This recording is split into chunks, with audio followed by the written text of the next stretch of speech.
Bonjour, je suis venu vous parler de l'université et de répondre à la question « L'université est-elle menacée d'être détruite par les woke ?» Sans doute avez-vous entendu parler des woke, des terribles woke qui menaceraient l'université, surtout les sciences humaines et sociales. Mais curieusement, personne n'en avait entendu parler il y a 1 an à peine. On nous parlait plutôt des social justice warriors. Les social justice warriors, disait-on, détruisaient l'université, surtout les sciences humaines et sociales. Et puis en France, on disait que c'était les islamo-gauchistes qui détruisaient l'université.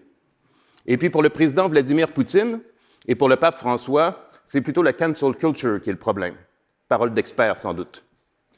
Ce qui est bizarre, c'est qu'en fait, à chaque année, on change de monstre. Il y a toujours un nouveau monstre qui détruit l'université, mais moi, je suis prof à l'université et curieusement, d'année en année, l'université est toujours là. On comprend donc bien qu'en fait, ces mots sont des mots piégés. Ce sont des mots qu'on invente un peu comme des épouvantails qu'on agite pour nous faire peur, et on en réinvente à chaque année pour entretenir cet esprit de panique. Mais en réalité, les ennemis qu'on désigne ainsi sont toujours les mêmes. Ce sont les féministes ou les études de genre et les antiracistes ou les études sur le racisme, sur la race. Et donc, en tant qu'homme blanc de 50 ans et plus, hétérosexuel, vous comprenez que je devrais être le premier à me sentir menacé, le premier à paniquer. Mais pourtant, je suis juste blasé. Pourquoi est-ce que je suis blasé? Parce qu'en fait, ça fait depuis que j'ai 20 ans, donc depuis plus de 30 ans, qu'on entend ce discours. Je suis rentré à l'Université de Montréal en sciences politiques en 1985. Et c'est vers le début des années 90 qu'on a commencé à entendre parler de la tyrannie de la political correctness, ou la censure de la rectitude politique. Et au début, je ne comprenais absolument pas de ce dont il était question. Ce qui m'avait surtout marqué dans les dernières années, c'était qu'un jeune homme était rentré à Polytechnique près d'ici, à l'école Polytechnique près d'ici, armé d'un fusil semi-automatique, qu'il avait déclaré qu'il détestait les féministes et qu'il avait abattu 14 femmes. Un attentat antiféminisme, un véritable carnage, une boucherie. Et puis, le mur de Berlin est tombé et il a entraîné avec lui l'ensemble du bloc de l'Est et de l'URSS. Et les États-Unis étaient en train d'établir ce qu'ils appelaient le nouvel ordre mondial en faisant la guerre à Saddam Hussein en Irak. Et pendant ce temps-là, la doctrine néolibérale s'infiltrait partout et même dans les universités, on commençait à voir apparaître ce qu'on n'avait jamais vu avant, c'est-à-dire des publicités commerciales à l'intérieur même des murs de l'université. Et pourtant, ce qu'on nous disait, c'était que c'était les féministes et les antiracistes qui menaçaient la liberté de penser et qui nous empêchaient de lire les classiques des « dead white males », les vieux hommes blancs morts. Platon, Aristote, Machiavel, Hobbes, Rousseau et Marx. J'y comprenais rien parce qu'en fait, depuis le cégep, au bac et à la maîtrise, qui est-ce que j'avais dû lire en lecture obligatoire et relire? C'était Platon, Aristote, Machiavel, Hobbes, Rousseau et Marx. Et au début des années 90, le seul qu'on ne lisait plus, en fait, c'était Marx. Mais ce n'était pas du tout à cause des féministes et des antiracistes, c'est parce que nos professeurs pensaient que le marxisme ne servait plus à rien avec la chute de l'URSS, ce qui était évidemment une erreur. J'ai donc commencé à m'intéresser à ce discours de panique et de menace, et j'ai publié un premier texte dans les années 97, un autre en 2001, et j'ai pu confirmer ma conviction que tout ça, ce n'était que de la fumisterie en poursuivant mes études dans les années 90 au doctorat à l'Université de Colombie-Britannique, UBC, à Vancouver. Puis, je suis allé faire un stage au début des années 2000, postdoctoral en sciences politiques, toujours au Massachusetts Institute of Technology, à Boston, le MIT. Et puis, finalement, j'ai été embauché à l'UQAM en 2006 en sciences politiques. À l'UQAM, qui est un bastion de radicaux, comme vous le savez. Et donc, en 2022, aujourd'hui, à l'UQAM en sciences politiques, quelles sont les lectures obligatoires dans nos cours obligatoires de pensée politique au baccalauréat? Eh bien, tenez-vous bien, c'est Platon, Aristote, Machiavel, Hobbes, Rousseau et Marx. Parce que nous, on a récupéré Marx parce qu'on est l'UQAM.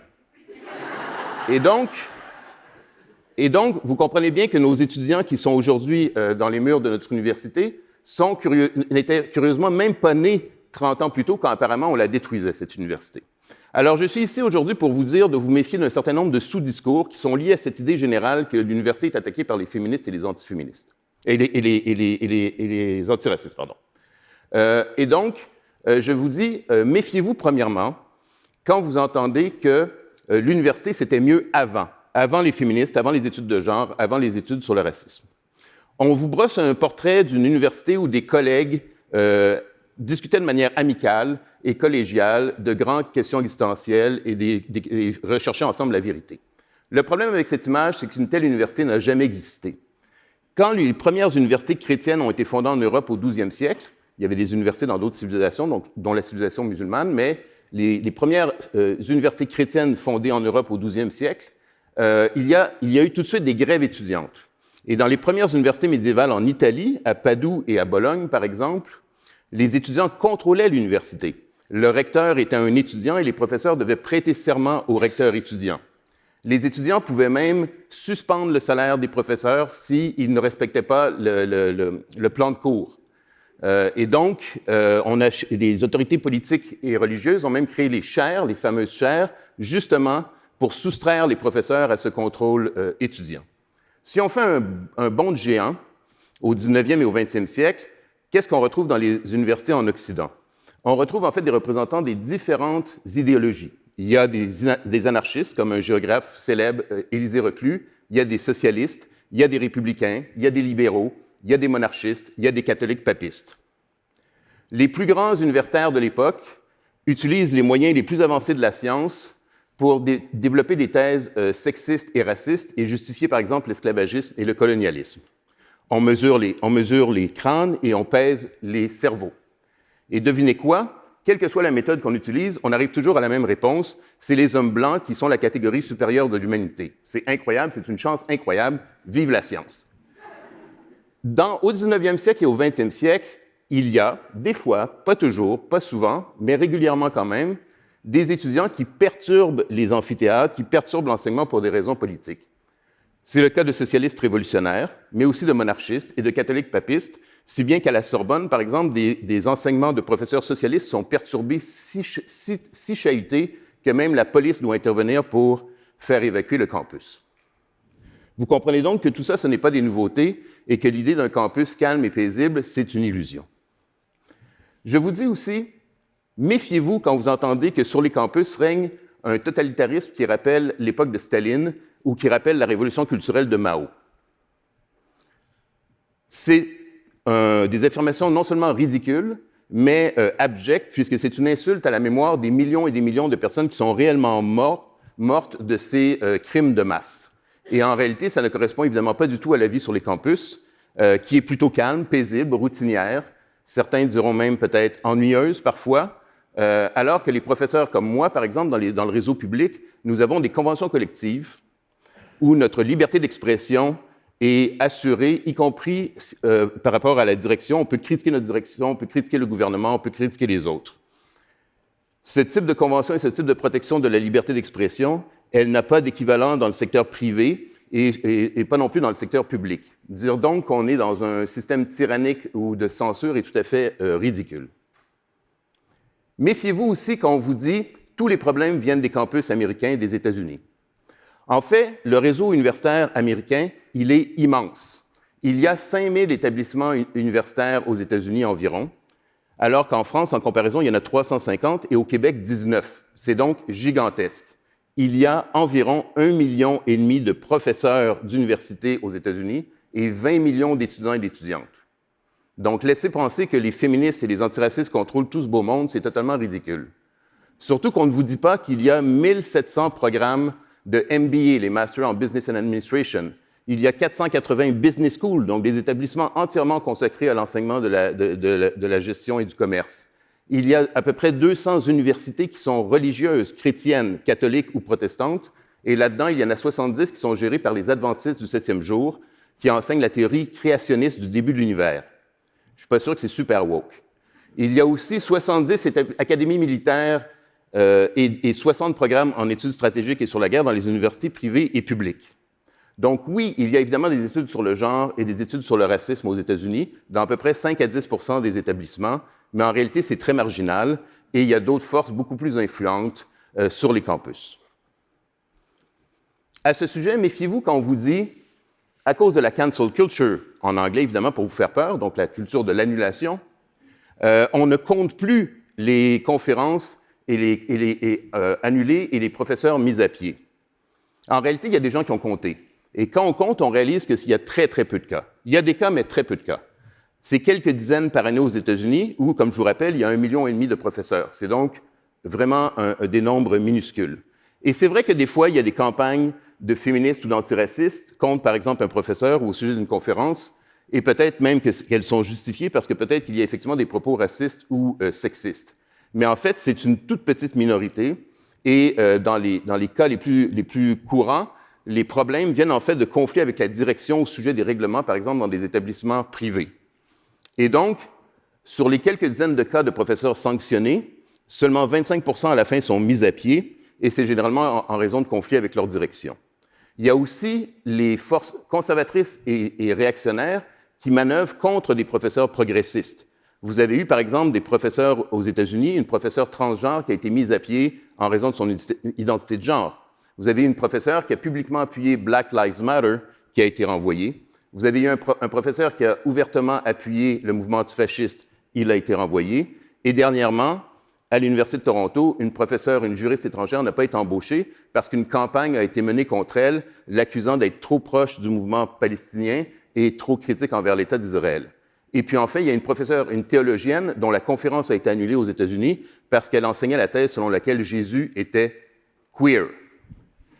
Et donc, les forces conservatrices et réactionnaires sont également bien placées dans les universités pour nuire aux idées progressistes et à des collègues progressistes. Méfiez-vous aussi quand on vous dit les études féministes et les études sur le racisme dominent dans les sciences humaines et sociales et qu'on ne peut plus être embauché à l'université si on est un homme blanc. Je vais vous donner l'exemple du Québec. Dans les universités, dans le réseau public au Québec universitaire, le corps professoral est composé à 60% d'hommes. Donc, de ce côté-là, tout va bien pour nous. Évidemment, c'est surtout des femmes en très grande majorité qui font fonctionner l'université. Ce sont les agentes dans les secrétariats, dans les services administratifs ou au registrariat qui font réellement fonctionner l'université. Elles sont presque uniquement des femmes, mais elles n'en tirent que peu de bénéfices et peu de prestige. Parlant de prestige, les fameuses chaires de recherche, là où se contrôlent des sommes complètement folles d'argent pour mener de la recherche. En sciences politiques au Québec, dans les départements francophones, incluant Ottawa, il y a 80% de ces chaires de recherche sont dirigées par des hommes. Et les sujets sont tout à fait conventionnels pour la science politique. Rien de très woke. Il y a 4 chaires de recherche en études stratégiques et sur la guerre, 4 chaires de recherche en gouvernance et parlementarisme, 3 sur les élections, 2 en économie politique, et puis ensuite une sur la francophonie et les petites nations, une sur le fédéralisme, une sur la psychologie politique, une en études ukrainiennes, une sur l'Afrique du Nord et une en études taïwanaises.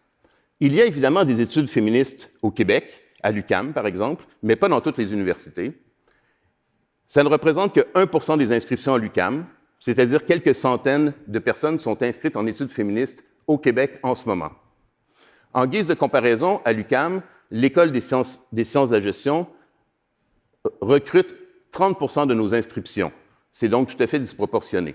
Et un endroit comme ici, au HEC par exemple, on se vante d'avoir 15 000 inscriptions et d'avoir un programme orienté spécifiquement pour les cadres et les dirigeants d'entreprise et d'en former 9 000 par année.